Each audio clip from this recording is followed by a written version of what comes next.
So your med ball series has changed quite a bit. It's just going to be 3 exercises this time. They're a little bit more technically demanding than some of the other stuff that we've done. So hence the reason why there's a little bit less going on in there in terms of the number of exercises. But then at the same time, we can keep the quality of these a little bit high and start pulling work away where it's not absolutely necessary. It's not going to drive the ball forward, at least right now. So that you can have a good mix of stuff in the weight room and stuff that you're doing on the court. So it's going to be 3 drills. The first one, again with these, stay light, 4 to 6 pounds. You'll start close to the wall. Med ball's up in front. Okay. First thing you want to do is make sure that you get your weight back onto your heels. So everything shifts back. You should feel your heels heavy on the ground and pull your belly button back. It's going to be an exhale down, inhale up. So it's a dynamic, like quarter squat chest pass. So as I start and I go to drop, I chest pass and I catch, and I'm just rebounding up and down from that quarter squat position. Really important that you feel your heels the whole time so your weight is back, and you want to keep your arms and your elbows up in front of your body, so don't let them get back in behind you here. The next one, definitely would recommend a 4-pound ball for this one. It's a stagger stance shot put. So I'm going to show you from the side, and then I'll show you from behind so that you kind of understand what we're trying to get out of this drill. First of all, to do the shot put, I can show you is to have a med ball. You just can't throw against these walls. So when you're doing the shot put, you want your elbow even with your hands. So the ball is going to be here. The elbow doesn't drop down below or drop up really, really high. And then the other hand can just kind of support it from below. So when you're doing the shot put, we're turning one side, and then you're just throwing the ball straight out ahead of you. For the stagger stance variation, one foot's going to go in front of the other. The back leg is the one that we're concerned about for the most part. The back leg is going to be on the same side as the med ball.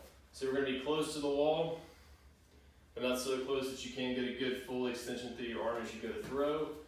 As you pull the med ball back, we're just working on shifting our weight, loading this hip like we're doing a cut, and then unloading that hip and throwing it into the wall. Okay? So really what's happening in my hips right now, my back hip, is the same thing that happens when I go in to do a cut. I gotta be able to load that side and then unload it to be able to get out. And this drill should be nice and relaxed and almost like reflexive. So you're just bouncing in and out of that hip. And you can see I'm loading, unloading, loading, unloading.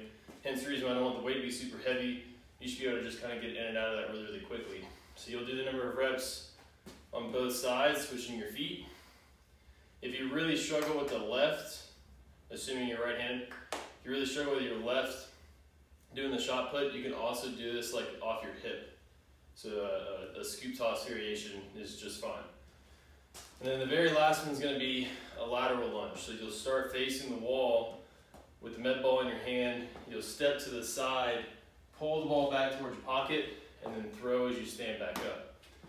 And so what we're looking for here is as you step to the side, you should feel your heel on this side, and you should feel this hip going back. So right now I'm going towards the camera as you pull that med ball back into your pocket. And then from this position, you're just going to push off that leg, throw the ball up off your hip straight into the wall, and then you bring your feet back together, step to the side again, and then repeat. So we're really working on like coiling your whole body up on this side, feeling your heel and having your hip go back, your weight go back a little bit as you change levels, and then throw. Okay? So same thing, I do the same number of reps, or the required number of reps on each side. Once again, staying light and really just focusing on feeling those things that I was talking about for each exercise, because most of the stuff that we're capturing here is synonymous with the positions that you need to be able to get into when you're changing direction.